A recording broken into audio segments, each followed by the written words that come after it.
आज Doubtnut app download करें। Doubtnut पर अपने सभी गणित, रसायन विज्ञान, भौतिक विज्ञान और जीव विज्ञान के डाउट्स का करो सफाया। बस प्रश्न की फोटो खींचो, एक ही प्रश्न को क्रॉप करो और तुरंत वीडियो सोल्यूशन पाओ। अभी डाउनलोड करें। देखिए, क्वेश्चन हमारे पास है कि आधुनिक आवर्त सारणी में तत्वों का वर्गीकरण का आधार है। तो किस आधार पे आधुनिक आवर्त सारणी में तत्वों को वर्गीकृत किया गया है, ये पूछा गया क्वेश्चन पे। हमारे पास ऑप्शंस दिए हुए हैं: परमाणु संख्या, दूसरा है परमाणु द्रव्यमान, तीसरा है परमाणु आयतन और चौथा है परमाणु घनत्व। कौन सा मान यहाँ पर सही होगा वो हमें देखना है। तो देखिए, हम अगर ये कहें कि आवर्त सारणी कैसे बने, तो सबसे पहले जो तत्वों की खोज होती तो उनका वर्गीकरण होना आवश्यक हो गया। तो तत्वों का वर्गीकरण अलग अलग नियम के आधार पर अलग अलग समयों में वैज्ञानिकों द्वारा किया गया। ठीक है, तो अगर हम यहाँ पर बात कर लें, चाहे हम न्यूलैंड के अष्टक नियम का बात करें, न्यूलैंड के अष्टक नियम, दूसरा हम अगर लेते हैं था डोबेराइनर का त्रिक नियम, डोबेराइनर का त्रिक नियम।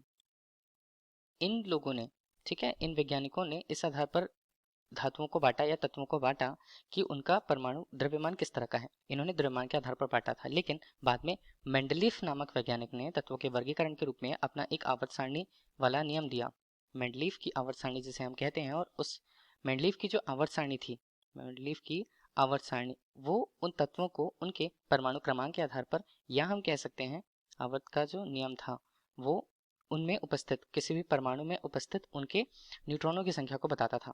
ठीक है, तो मेंडलीफ ने अपनी आवर्त सारणी में सारे तत्वों को उनके परमाणु क्रमांक के आधार पर, परमाणु क्रमांक या हम बोल सकते हैं परमाणु संख्या के आधार पर उन्हें व्यवस्थित करा। सबसे कम परमाणु संख्या या सबसे कम परमाणु क्रमांक वाले जो तत्व होते थे उन्हें पहले उन्होंने अपने आवर्त नियम में या आवर्त सारणी में पहले स्थान दिया, और बाद में उनके बढ़ते हुए स्थान के आधार पर उन्हें अलग अलग वर्ग और समूह आवर्त के रूप में बांटा।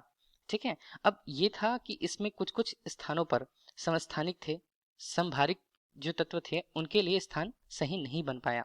तो मेंडलीफ ने आवर्त सारणी के रूप में जो नियम दिया था उसे ही आगे मॉडिफाइड करके आधुनिक आवर्त सारणी बनाया गया, और उस आधुनिक आवर्त सारणी में भी तत्वों को उनके वर्गीकरण का आधार परमाणु संख्या बनाया गया। उसे हम आधुनिक आवर्त सारणी के लिए नियम कहते हैं। ठीक है, तो आधुनिक आवर्त सारणी में नियम क्या था, कौन से किस आधार पर था, वो था परमाणु संख्या के आधार पर। तो हमारे लिए विकल्प ए जो है वो सही होगा। Thank you. कक्षा 6 से 12वीं से लेकर नीट, IIT, JEE वो एडवांस के लेवल तक 1 करोड़ से ज्यादा छात्रों का भरोसा। आज ही डाउनलोड करें डाउटनेट ऐप या व्हाट्सएप करें अपने सारे डाउट्स 8400 400 400 पर।